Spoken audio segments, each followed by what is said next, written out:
오늘 공수처에서 별개 이유로 소환하셨다고 하는데 무슨 이유이실까요? 답변은 예, 변호사님. 예.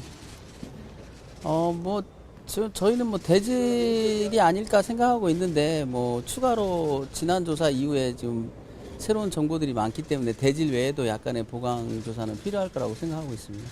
근데 이제 오전에 뭐 저 예상으로는 해병대 사령관이 시인하지 않았을까. 그래서 오후에 대질 신문은 안 했으면 하고 바라고 있는데요. 뭐, 들어가 보면 알겠죠? VIP 경로사를 두고 좀 엄청 배치되는 상황인데 여전히 같은 입장이신가요? 그럼요. 또 뚜렷한 증거가 있기 때문에 뭐 공수처에서 아침 조사를 통해서 충분히 이제 그 부분은 시인을 받지 않았을까. 임기훈과 그 김기환 사령관 사이에 7월 31일 날 통화가 이미 명확하게 드러났기 때문에 그거면 증거는 충분하다. 이제 문제는 이제 김기환 사령관 같은 경우는 직권남용보다도 오히려 지금 군사법원에서 있었던 모해 위증이 중한 상태이기 때문에 오늘 오전에 이제 진실을 말하고 더 이상의 해병대 비극은 없었으면 합니다. 이제 오전에 잘 말씀하셔서 그 문제가 이제 확정이 됐다면 이제 해병대 내에 쓸데없는 소모전 이거는 이제 마무리 지어도 되지 않느냐 그런 생각입니다. 그 신분철 차단 그 문자 메시지 같은 경우는 김 사령관이 직접 읽어준 건가요, 아니면 보여준 건가요? 읽어줬다고 지금 저희는 진술하고 있고요. 그 부분에 대해서 지금 약간의 이제 좀 증거가 부족한 부분이 좀 있어서 그래서 이번에 군사법원에서 박진희 군사보좌관의 핸드폰을 그 통시 기록을 보게 되면 아마 그 부분에 대한 흔적도 나올 것이다. 그 문자의 존재는 이미 김기환 사령관의 사회 조서에도 일부 나와 있거든요. 본인은 이제 군사보좌관으로부터 받은 문자라고 착각하는 듯한 그런데 저희가 볼 때는 착각이 아니고 뭔가를 그 이후로부터 1시간 후에 온 문제의 그 문자를 감추기 위한 거 아니냐. 저희는 그 출처가 최고 본부로부터 나온 것이 아니냐 그렇게 의심하고 있습니다. 그 말 해병대는 왜 이렇게 말을 안 듣는 것이냐라는 그 내용 자체가 범상치 않고요. 그리고 그 문자가 전달된 이후에 일체 이론이 제기될 수 있는 상황이 아니었다라는 점을 보면 대통령 또는 대통령 최측근이 7월 31일 15시 53분 전에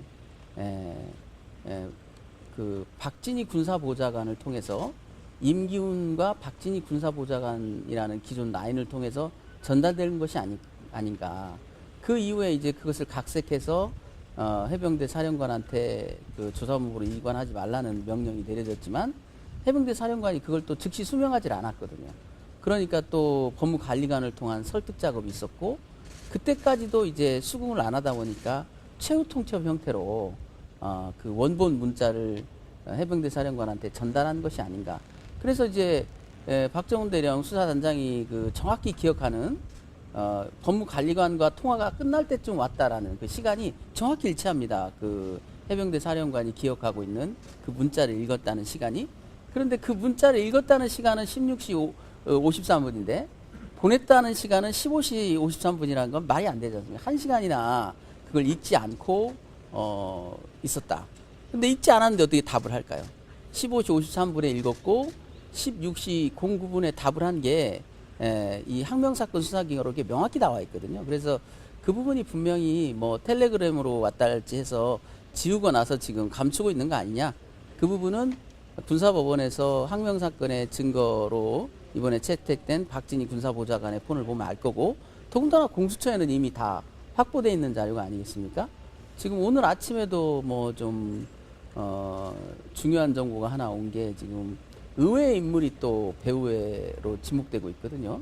그 대통령의 최측근인 의외의 인물 전혀 공직에 있지 않은 분인데 그분이 지금 뭐 구속을 밀어붙였다 이런 말이 나올 정도로 대통령 뭐 경로설은 이미 다 철지나간 얘기고 오늘 또 그것 때문에 뭐 과연 대지를 할 필요가 있느냐. 저는 계속 말씀드리지만 아침에 공수처 그 검사님에 의해서 깔끔하게 그 부분은 정리됐을 거라고 봅니다.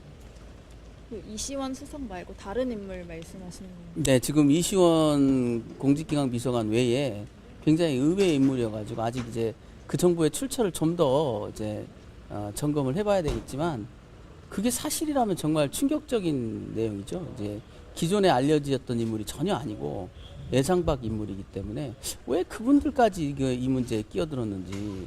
예, 지금 이제 제보 내용에 보면 육사 출신인 분이거든요. 그래서 현직들한테도 막강한 영향력을 미칠 수 있는 현직 군법무관들, 이 사태에서 이 사건을 주도적으로 이끌었던 그 검찰단에도 상당히 영향을 미칠 수 있는 그런 인물이 지금 새롭게 부각이 돼서 저희도 상당히 좀 의외고 충격적이다. 그리고 그것이 사실이라면 이미 드러난 바도 매우 심각하지만 이건 뭐 직함이 있는 분도 아니고 전혀 공식석상에 있는 분이 아니거든요. 그분이 이런 중요한 문제에 끼어들었다.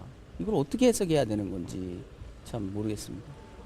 마지막으로 지금 조사 받고 계신 김규환 사령관님께 하실 말씀 있으신가요? 사실 오전에 드렸어야 되는 말씀인데, 진실을 고하시면 편안해집니다. 이제, 너무 걱정하지 마시고, 있는 그대로 고하시고, 이제라도 좀 평안을 찾으시길 바랍니다. 지금 조사 들어가는 모습, 나오는 모습을 보면, 인간적으로 보면 너무 애잔하지 않습니까? 너무 지쳐 보이고, 괴로워 보이고, 이런 모습들이 사실 현재 해병대의 모습 같아요. 뭐냐면, 이 사건에서 아무 잘못이 없는 해병대인데, 다만 권력자의 그 무분별한 그 칼춤 때문에 지금 해병대가 다치고 있거든요.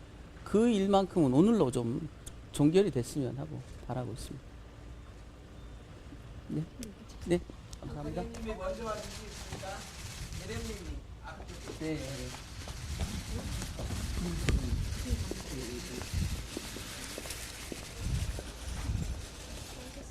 수고하셨습니다. 네네.